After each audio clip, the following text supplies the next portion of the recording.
Ke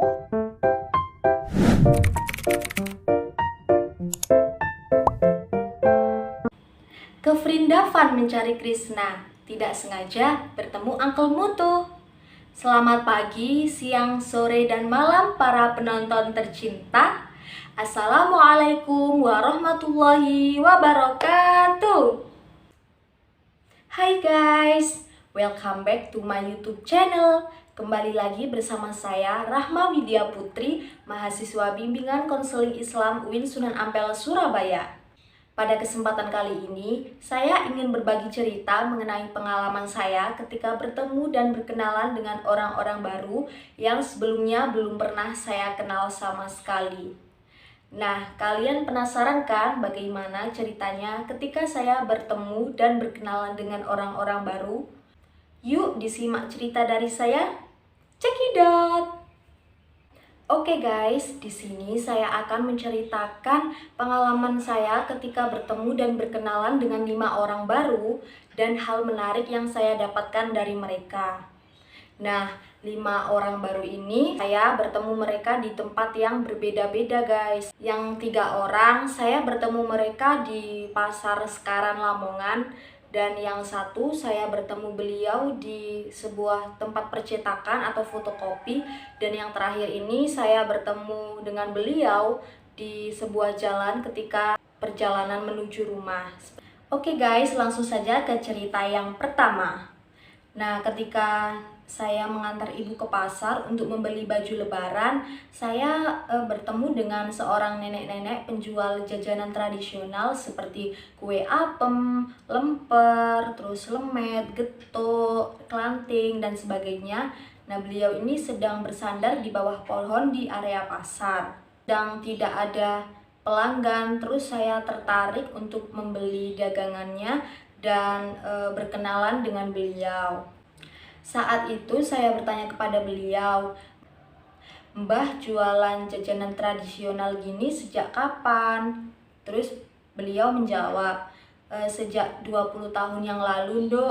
Terus aku bales nih, "Wah, udah lama banget ya, ternyata mbahnya juga hebat banget bisa konsisten jualan selama 20 tahun." Terus beliau menjawab, "Iya, Nduk, alhamdulillah, selagi mbah masih diberi kesehatan dan kuat untuk melakukan aktivitas, mbah akan tetap terus berjualan. Karena ketika kita masih diberi kesehatan oleh Allah, jangan sampai kita menyia-nyiakan waktu kita untuk bermalas-malasan. Sebisa mungkin ya kita gunakan waktu untuk beribadah dan bekerja tentunya." Saya yang mendengarkan cerita dari beliau seketika merasa tertampar ya. Bagaimana tidak, karena mbahnya di usia yang sudah tua, yang sudah harus mulai pensiun dan beristirahat di rumah, tapi masih tetap semangat bekerja mencari uang, menawarkan dagangannya dari satu orang ke orang yang lain, berjalan ke sana kemari tanpa rasa lelah. Nah, yang saya dapatkan dari mbah ini, selagi kita masih muda, masih kuat untuk beraktivitas, sebaiknya kita gunakan waktu kita untuk hal-hal yang bermanfaat seperti belajar atau bekerja ya. Jangan sampai kita bermalas-malasan, karena sama aja kita seperti menyia-nyiakan nikmat yang sudah Allah berikan kepada kita, seperti itu. Oke guys, kita ke cerita yang kedua. Masih di tempat yang sama, yakni di Pasar Sekaran Lamongan. Saya bertemu dengan seorang anak kecil yang sedang memulung barang-barang bekas. Kalau melihat anak kecil yang memulung barang-barang bekas itu, saya agak sedikit prihatin dan kasihan. Karena di usia mereka yang masih sangat muda, harusnya dihabiskan untuk belajar dan bermain. Tetapi mereka malah mencari pundi-pundi rupiah dengan memulung barang-barang bekas. Tidak perlu pikir panjang, langsung saja saya datangi anak kecil ketika saya tanyai, "Adik, namanya siapa?" Terus dia sambil tersenyum menjawab, "Nama saya Fikri, Mbak." Terus saya tanya lagi, "Udah dari kapan adik mulung kayak gini?" Dia menjawab, "Udah dari 2 tahun yang lalu. Terus saya tanya lagi dong, ngomong-ngomong sampean mulung kayak gini disuruh orang lain atau keinginan sendiri atau gimana? Terus adiknya menjawab, ini keinginanku sendiri mbak, soalnya aku pengen membantu ibu mencari uang, lumayan kan uangnya untuk membayar listrik atau membeli bahan-bahan masakan. Terus saya tanya lagi nih, adik kelihatan sayang banget ya sama ibunya sampai rela membantu ibu mencari uang. Terus dia menjawab, iya mbak, aku sayang banget sama ibu, makanya aku membantu ibu mencari uang untuk meringankan beban ibu. Mendengar jawaban yang seperti itu, saya langsung speechless gitu. Dia itu hebat banget karena di usianya yang masih muda, yang seharusnya bermain dan belajar, tapi dia malah membantu ibunya untuk mencari uang. Masya Allah, jarang banget ya kita jumpai ada anak kecil yang seperti itu. Oke guys, lanjut ke cerita yang ketiga, masih di tempat yang sama. Saya bertemu dengan seorang bapak-bapak penjual bibit sayuran seperti kangkung, bayam, sawi, dan lain-lain. Saat itu beliau sedang tidak ada pelanggan. Kemudian saya datangi beliau nih. Tanyain lagi bapaknya, bapak berjualan bibit sayur seperti ini penghasilannya mencapai berapa sehari gitu. Terus kata bapaknya itu bilang sambil tersenyum, ya nggak tentu dok, kadang dapat banyak, kadang dapat sedikit, tapi sedikit banyaknya ya saya syukuri saja, yang penting masih bisa buat beli makan dan membeli kebutuhan yang lainnya. Dan saya juga selalu berdoa sama Allah setiap hari, semoga di hari esok saya dapat rezeki yang lebih banyak daripada hari ini. Dan di akhir perbincangan bapaknya juga sedikit memberi saya nasihat, rezeki itu sudah ada yang ngatur dok, jadi meskipun kita sudah bekerja dapat banyak maupun sedikit, kita harus tetap mensyukurinya, karena ketika kita pandai bersyukur dengan apa yang kita dapatkan, kita akan selalu merasa cukup seperti itu. Oke guys, lanjut ke cerita yang keempat.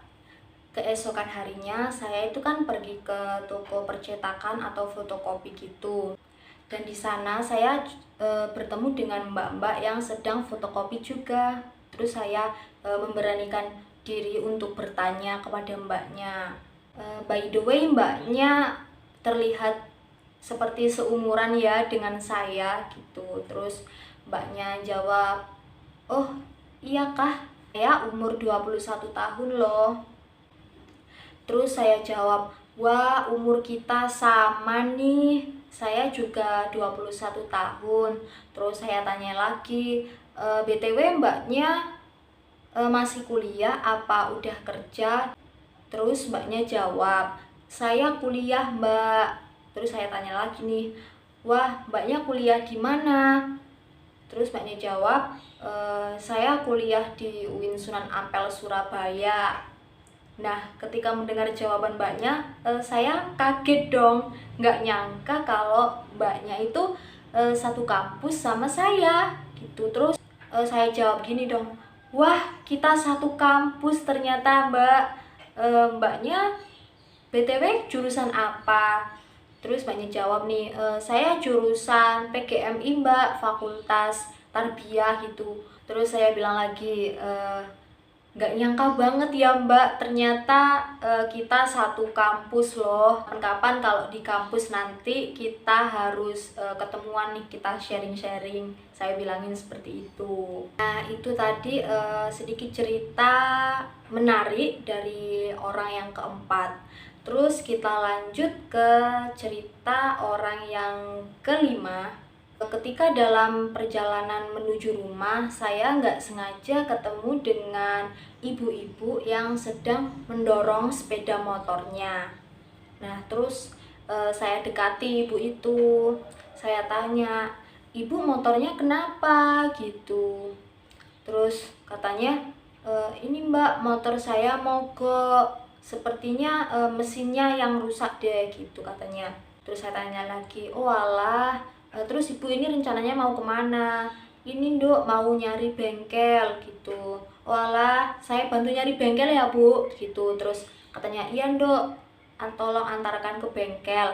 Nah, di dalam perjalanan menuju bengkel, saya mengajak ibunya berbincang-bincang, sedikit berbincang-bincang lah. Saya tanya ini, ibunya ini sebenarnya dari mana, mau kemana? Terus ibunya jawab, saya dari Indomaret Dok, tadi habis beli minyak goreng.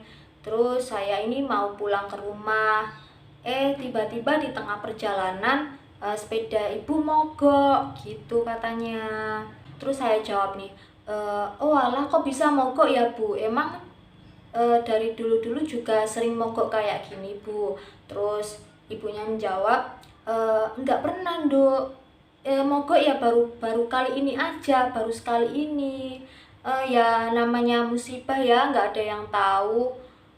Tiba-tiba aja motornya mogok, terus saya harus mendorong sepeda saya di perjalanan seperti itu. Dalam hati saya tuh ngelihat ibunya itu kayak ya salut banget gitu loh.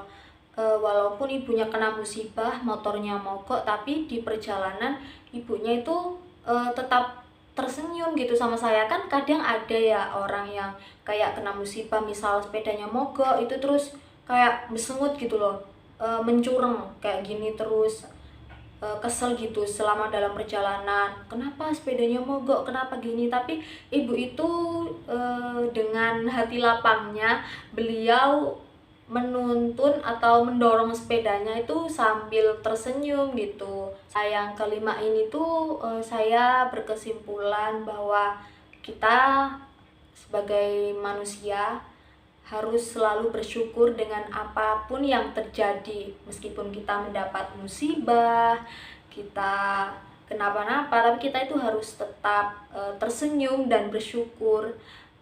Oke guys, dari kelima cerita tadi banyak sekali pelajaran yang saya dapatkan ya, terutama tentang bersyukur, terus semangat dalam bekerja agar tidak bermalas-malasan. Dan juga yang paling menariknya lagi nih, tadi nggak sengaja ketemu sama mbak-mbak yang ternyata satu kampus sama saya di Winsa seperti itu. Nah, adapun skill yang harus saya kembangkan lagi dan saya asah lagi agar ketika bertemu dengan orang baru topik terasa menyenangkan, itu yang pertama adalah saya harus pandai-pandai mencari topik. Yang kedua, saya harus lebih percaya diri lagi gitu.